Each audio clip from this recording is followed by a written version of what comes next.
Hi, I'm Tyler. And I'm Dave. We're charter captains from Sheboygan, Wisconsin. We're also avid outdoorsmen. We love hiking, hunting, fishing, camping, and just being outside. We want to connect you with the experts in the outdoors and hear your story. We're stewards of this planet, and we want to make sure the hobbies we enjoy today are available for generations to come. This is Avid Outdoors.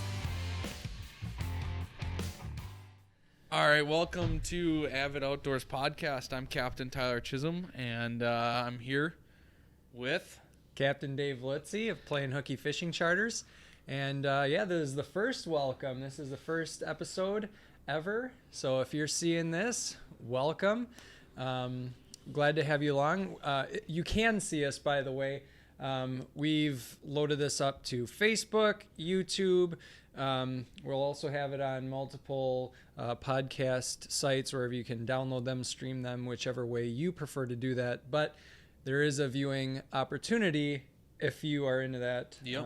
On social media. But we're not sure if we're going to do every single one, but hopefully there's a lot more of these to come. Yep, I'm thinking there will be. So, Tyler, this first episode is going to be a lot of getting to know one another so that these fine folks who are watching and listening can kind of get a feel for who we are as fishermen, hunters, outdoorsmen in general. How did you get your start just being outdoors? Well, I mean, like us all, it kind of stemmed from our parents. I mean, not like us all, but for most, it stemmed from my parents. My parents are a very avid outdoor family. We hunted and fished for not only pleasure, but for food for the freezer, and that stemmed from their parents. But, I mean, I was fishing as a small child and playing with the fish in the cooler and the live well, and still do to this day, and it's something that is not just a hobby, but it's something I love to do and is a large passion of mine. So without it, I'd be lost. Yeah, that's a good way to put it. I'm the same way, grew up doing it. One of my first memories of ever hunting and fishing was actually because I grew up so close to the Pigeon River here, close to Lake Michigan. The Pigeon River is a tributary that flows into Lake Michigan, and one of the first things that we would do in the spring is go out and get after the sucker run.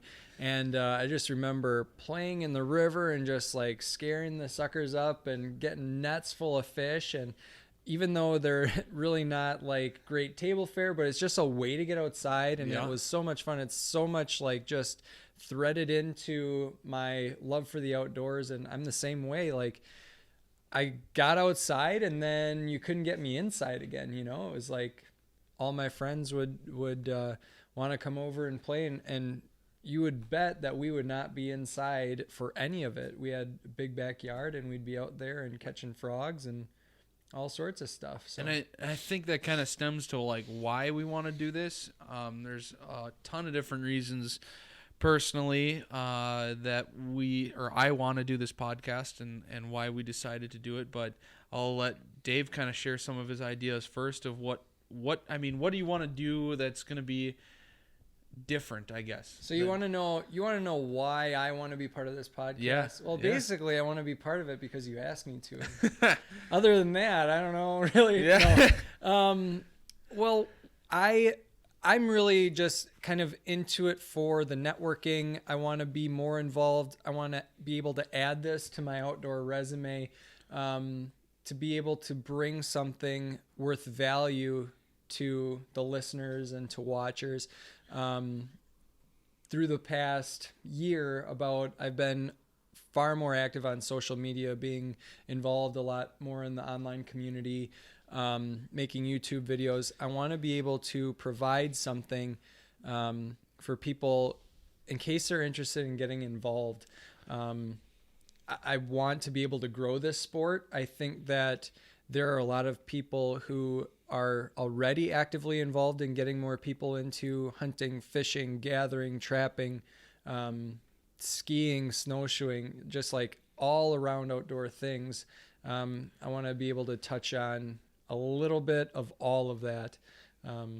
and make it entertaining for people. How about you, buddy? I think that's a good way to put it. Is it's not just about, we're not just talking about hunting or fishing, although our backgrounds are strongest in fishing, I would say, for both of our For sure. both of us. But I think the biggest thing for both of us is to get knowledge of those people who may not be a regular outdoors person, make them aware of the issues that are going on, not only in a local southeastern Wisconsin local platform, but to also allow people to get out and be aware of different opportunities that are there on a local level, because there's tons of things that people can go out and do, and like, I mean, there's youth events and different things for people to learn and get into the outdoor industry. And I think it's important for those people for people who aren't regularly avid outdoors people to know about them, to give, maybe mom or dad or grandma or grandpa aren't a hunter or fisherman, but grandson or son or daughter or whatever it is may be interested. That's a good point, Tyler, because I know, like, one of the things that always helps me get involved a little bit more, like this, before this past spring, I had never been steelhead fishing in a river before, and it takes a little bit of just getting to know somebody that can do it. And then once you get that introduction to it, it's like, you know, that same thing, like nonstop. You just go. And if we can provide any sort of information to get that fire to somebody, so that they can have that, you know, that drive to want to keep doing more and more. And we want to share that feeling with people. We want to be able to spread that as far as we can, right? We want to make sure that we're not, like, we talk about issues that may be happening, or events and stuff like that, but we also want to talk technique, bring in pros in the industry, whether it's hunting or fishing, that might be that have more of a background on these things, where we might, I mean, I have a large array of knowledge in the fishing side of things, but hunting is a different forte, where we want these people to get the best knowledge that they can through our podcast without having a biased opinion on most things. We're going to try to play devil's advocate for certain issues, but not be super political. Cause we want to present all sides of the story, but we don't want to get at each other's throats or anything. It's really, you know, I don't think at any point, like, we're all in this together, right? We want things to get better in our state, in our area, in our country. We're looking to be advocates for the outdoors, and that's another huge important thing for us.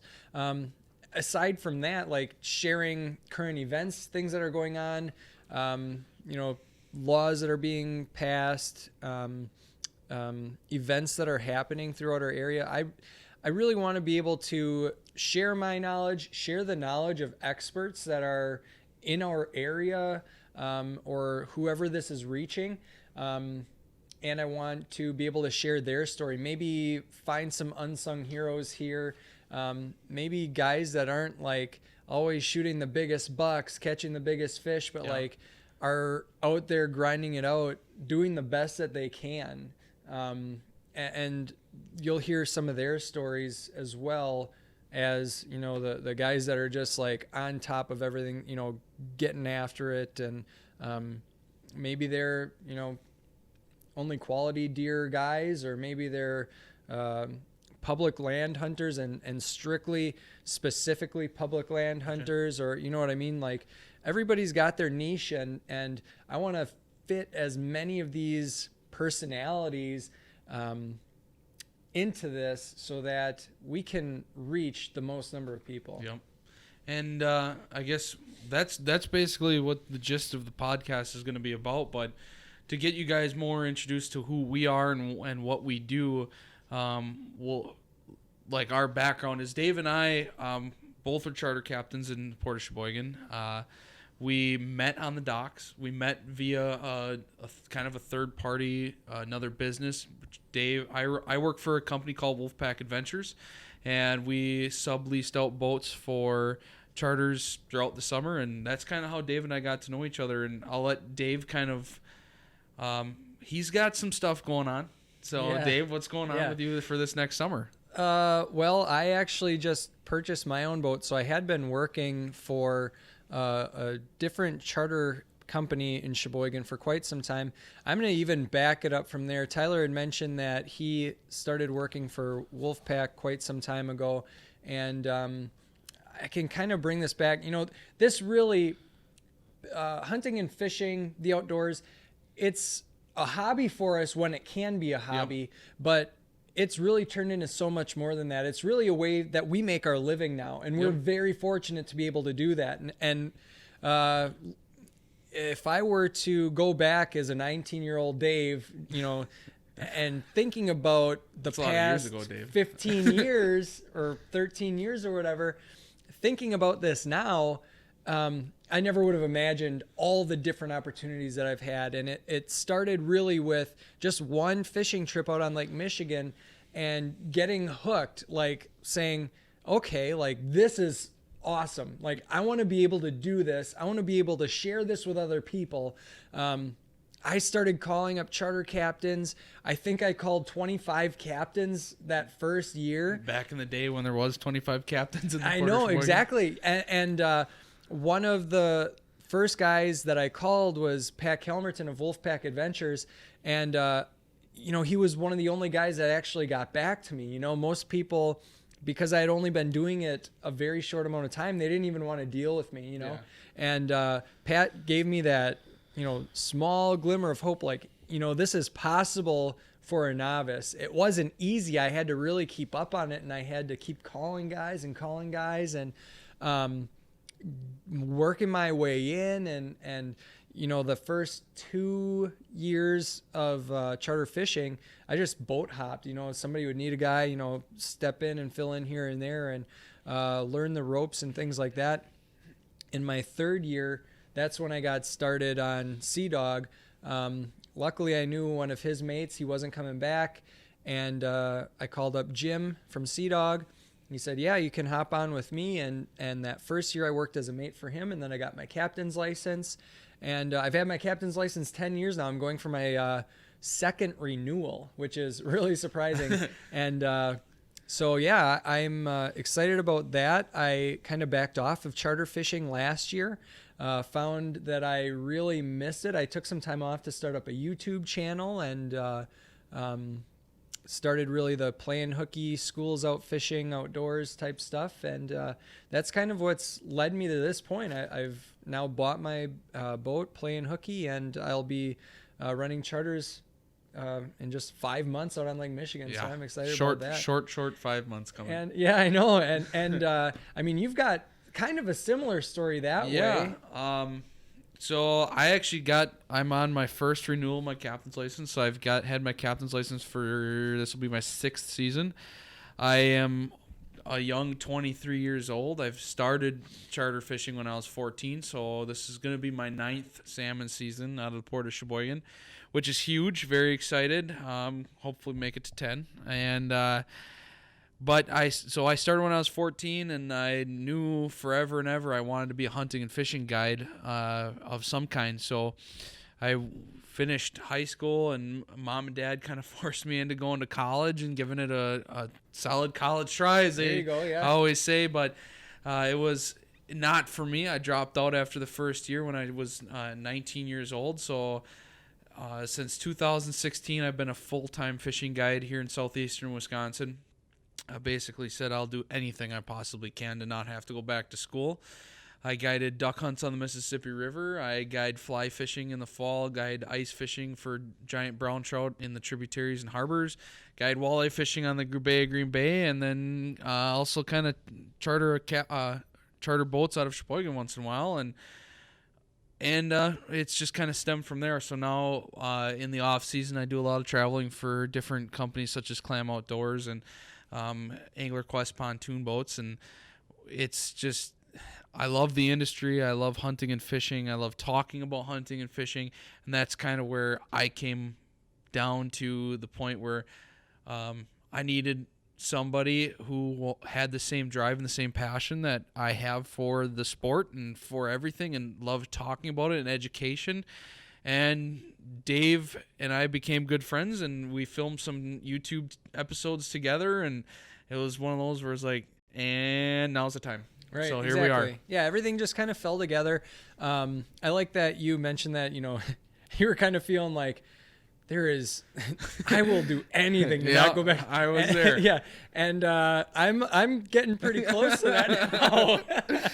So just a little bit more about my background. I now teach third grade at an elementary school in rural Wisconsin. So there are definitely those days when I think like, gosh, if I could make this a full-time thing, like I'd be gung-ho.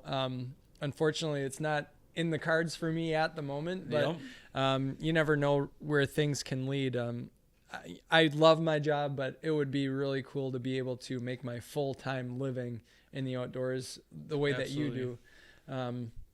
So that's pretty cool. You kind of mentioned that we met on the docks a little bit later on.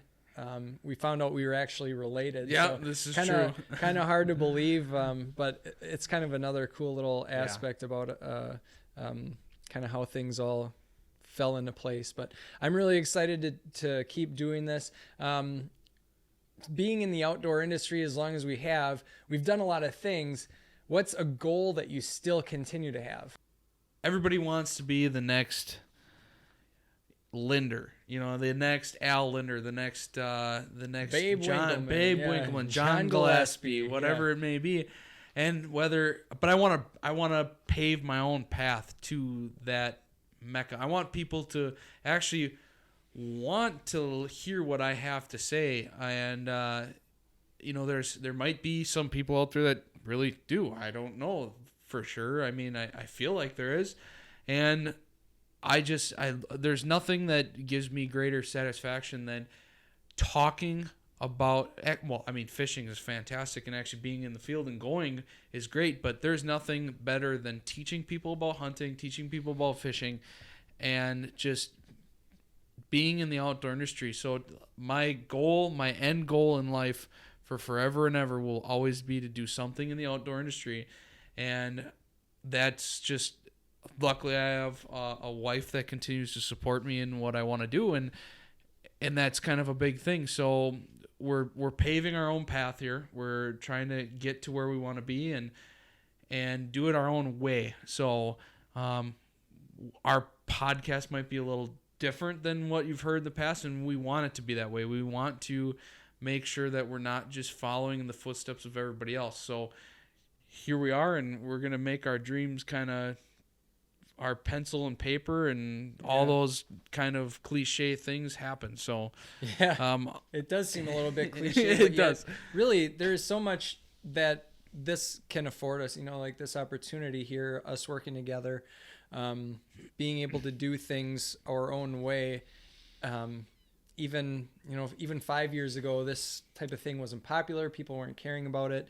And it really just, maybe wasn't a doorway into achieving better things for the outdoor industry, because really, we've got all sorts of goals for ourselves, but we want the community to do better. We want the industry to do better. We're looking for all sorts of different ways to help people. And if we can help, we can entertain, we can educate. That's something I think both of us really care a lot about, right? And I think we're both still involved in the local fishing scene. As far as, I'm a member of, and hunting, I should say. I'm a member of Winooski Bowman, very active person in Muskies Inc., local chapter here, and just try to do more youth events and take kids fishing, and do a mentor turkey hunt myself. And that's kind of a big thing, is we want to not only promote like what's happening, but we want to get people involved. So if there's ways that we can be involved with different club events, if you hear of us, speaking of things, or you have an event coming up that you want us to talk about, all of our information is going to be left. We're going to talk about that at the end, towards the end of the show here, but it's just, we want the local scene and local things to start off to create more presence in a larger arena. So yeah, that's exactly right. And Tyler, if they want to get a hold of us, like if they have any comments or things, we've got an email address, correct? Yep. We've got we have a lot of stuff going on. So just kind of, you're going to want to write this down. We are going to be active on Facebook and Instagram as Avid Outdoors Podcast. And AVIDOUTDOORS, Avid Outdoors Podcast. Yep. On Facebook and Instagram, we're also going to be active on YouTube, and that's kind of going to be our outlet for. I think we got YouTube stuff kind of in the We'll have mix. some Yep. content. Yep. And then also you can find like us personally on Facebook or Instagram. Mine is Captain Tyler Chisholm on both Facebook and Instagram. And Dave, you talk about your stuff because you got more YouTube going on. YouTube channel is Playing Hooky Fishing. Facebook is the same, Playing Hooky Fishing. And then let's see. Instagram and Facebook are Playing Hooky Fishing, and then YouTube is Playing Hooky Sport Fishing. So those are my socials. You can find me there. They're also linked up in the descriptions to anywhere you might be able to find these podcasts. So check those out as well. We are definitely looking forward to interacting with the community because it's not going to be all us just kind of like talking and talking. We want to know what people want to hear about as well. Yep. We'll have experts in many different fields, but there are going to be times when we can just do Q&A sessions. Like, yep. I don't like using the word expert loosely, but if there's anybody, that knows something about salmon and trout fishing, like we're pretty good. We've got or that we'll locked find down. the answer. Yeah. Or we'll find somebody that can get you the answer for that. So between the two of us, I think we have a lot of connections in the outdoor industry. Yes, and with for sure. being said, if we don't know the answer, we'll find the answer. We're not going to make something up. Yeah, and it's not what you know. Sometimes it's who you know. And Exactly. I think that's one of the most important things. I think a lot of people are intimidated by even getting started in the outdoors. And really, if we can provide somebody for you to follow as well, like either through more social media or maybe you hear one of these people that we have invited to our show that have a seminar or something going on, that you can connect with those people or email, call up on the phone. A lot of these people that we're going to be interviewing and having sit in as hosts are so willing to help people in any way that they can.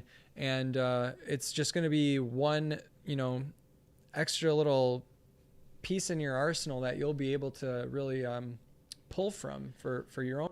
Yeah, and if you want to see certain things on, we kind of left out the email. So our email is going to be avidoutdoorspodcast@gmail.com. If you want to email in any questions you may have, any events that are coming up, anything that you want to hear about on the show, we will try to cover that.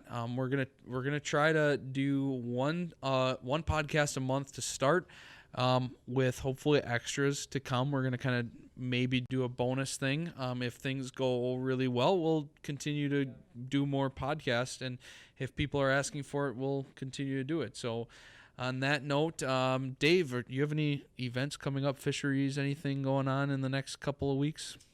Well, probably, honestly, by the time that this gets put up, the Cleveland Fishing Game event out on Cedar Lake is probably going to be wrapped up. I am looking forward to doing that this weekend, though. So I'll probably head out to that event. I am an active member of Cleveland Fishing Game, so if I can rep their stuff in any way possible, I'm a member of the Sheboygan Area Great Lakes Sport Fishermen. I don't ever attend any meetings, but again, like I know there's always things on their kind of card to go to. They've always got events.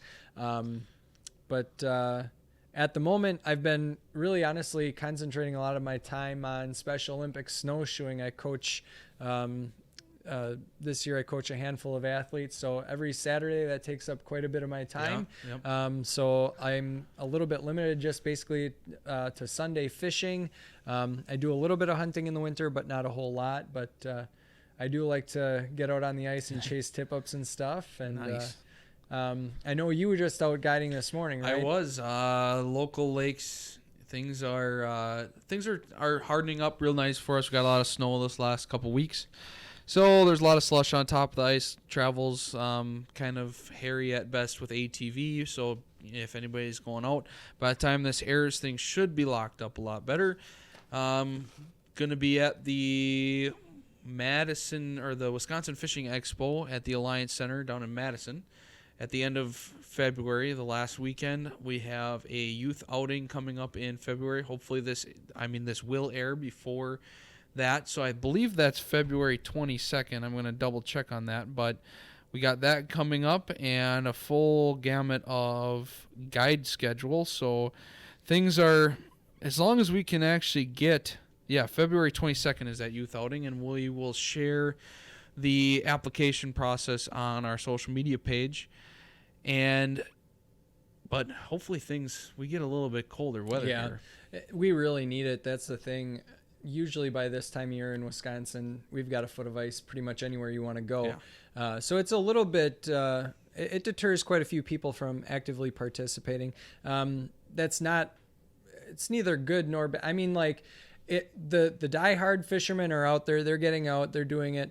But unfortunately, the casual fishermen, and I fall into this category quite a bit too. Like, if I can't get out in a vehicle out on the ice, yep, I might not go some places because you need to travel a long distance to be able to get where fish are. Yeah. If you don't have an ATV this year, and it's going to be tough season. You got to put on some miles, wear out some boot leather, right? It's going to be a tough season. So yeah. If you want, we can talk a little bit just about being guides. Your background in guiding is quite a bit different than mine because I only guide trout and salmon out on Lake Michigan. But for one, like that different guide lifestyle, being able to do it year round, and ducks and geese and turkeys and salmon in the rivers, trout in the rivers, things like that. What's a year look like for you? Well, I mean, you're part of the salmon on Lake Michigan, so I'll kind of start there. Our salmon season starts basically the beginning of May. Boats get put in, and I mean, our trout are going earlier than that, but based on weather, generally maybe early as middle of April, the charter boats go in, and they come out generally the first week or two of October, depending on weather again, and then we have a lot of overlap there. So our salmon start to run right around Labor Day weekend, and as soon as they start to run, we start guiding inland, or not inland, but tributary salmon fishing, whether it's spin casting or fly fishing, and then that'll take us all the way up until ice up in December. And then after that, we basically transition right into ice fishing. Inland stuff first, and then we start doing the trophy brown trout and steelhead through the ice down in the harbors and the tributaries to Lake Michigan. And that'll take us well into March. And as soon as the ice comes off, I'm in the boat walleye guiding, and then back to brown trout in the early part of the spring on the lake.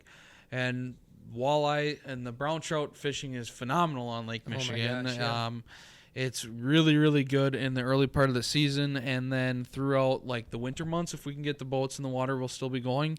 But then that brown trout really ends right around that first part of May when the water starts warming up. Yep. And then walleyes basically are from ice out to ice up again. We're doing some sort of walleye guiding. So it's not just me that works for the company. So there's technically 3 full-time guys, and then we have like 5 or 6 of us full-time in the summertime. So when school gets out, we have a couple high school kids that come down and help us first mate, and it is definitely a good time, and we work hard, we play hard, but with that being said, we run a lot of hours, and Dave can attest to a lot of hours, 3 trips a day in the summertime. It gets crazy there. And, there's I would say that can be one of the most challenging things really about what we do. It's a mental game. You go exactly. That's really it more than anything. You can put up with a lot of stuff. Your body can take a lot. You can really go and go and go and go. And I find that the biggest challenge is, especially when you are running 3 trips a day, especially, in July and August, it can really wear on you. If there's one downside to doing what I do, it's just the sleep, wake up at 3:45 and then not go to bed until maybe 10 at night and then get up the next day and do it all over again. Luckily, you'll have some breaks in here that are really not scheduled. Maybe you have a bad weather day. Maybe somebody just doesn't book an afternoon trip or something. But you kind of, you get the feeling that you've earned it then, you know what I mean? Absolutely. But that is also the downside to what we do and what we choose to do for a living is we don't get scheduled breaks. Yeah. We might go 3-4 days without running a fishing trip, but that's not because we wanted to. Yeah. That's because maybe weather or because we didn't have bookings or we had to cancel.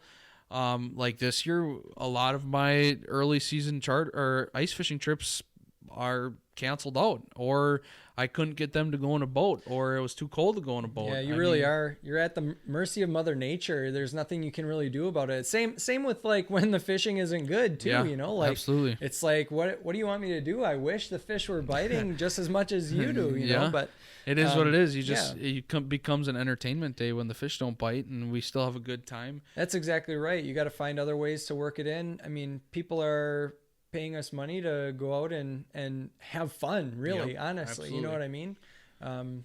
I've certainly been out in all sorts of different places and the fishing wasn't good, and it was still a fun time. I'd go back the next day if they had availability. Absolutely. So Absolutely. I feel like I have to do that same thing, provide that sort of entertainment.